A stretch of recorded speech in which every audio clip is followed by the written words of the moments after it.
استحصال کنند.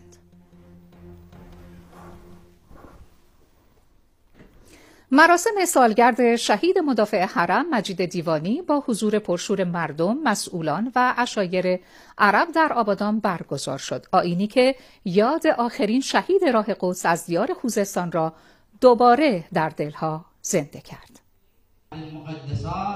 شهید مدافع حرم مجید دیوانی، شهید راه قدس از دیار خوزستان، بار دیگر یاد و نامش در دلها زنده شد. تعلت فوق رؤوس الجبال قامتها، رجال علت جبین الغمام همتها.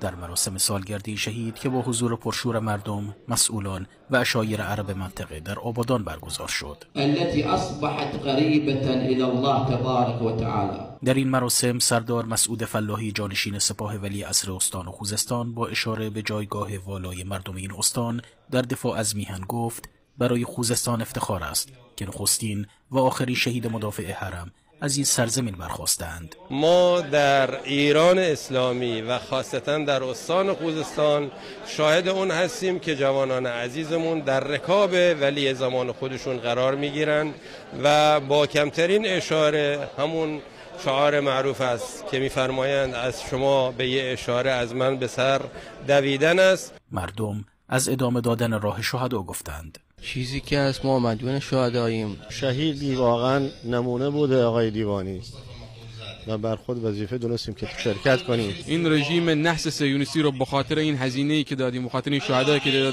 دادیم کنده بشه. بزرگ عشیره بچاری شهید دیوانی را افتخاری برای نسل دیروز، امروز و فردا دانست. افتخار هم برای ما، هم برای خانواده ما، هم برای کشور ما، هم برای طایفه ما. افتخار بزرگیه به هر حال و دعا میکنیم که انشالله این آرزوی ما هم محقق بشه و ما هم تو این مسیر شهید بشیم. پدر شهید هم چنین درخواستی از فرزند شهیدش داشت. ولی فقط میخوام بهش بگم که فردا اونجا برام شفا کنم. منم خوشحالم پسرم شهید شد. بیشک شهید مجید دیوانی در خانواده ای تربیت یافت که با لبیک به ندای امام خود در مسیر دفاع از اسلام و حرم اهل بیت علیه السلام قدم نهاد. مهدی بهرانی پور، خبرگزاری صدا و سیما، آبادان.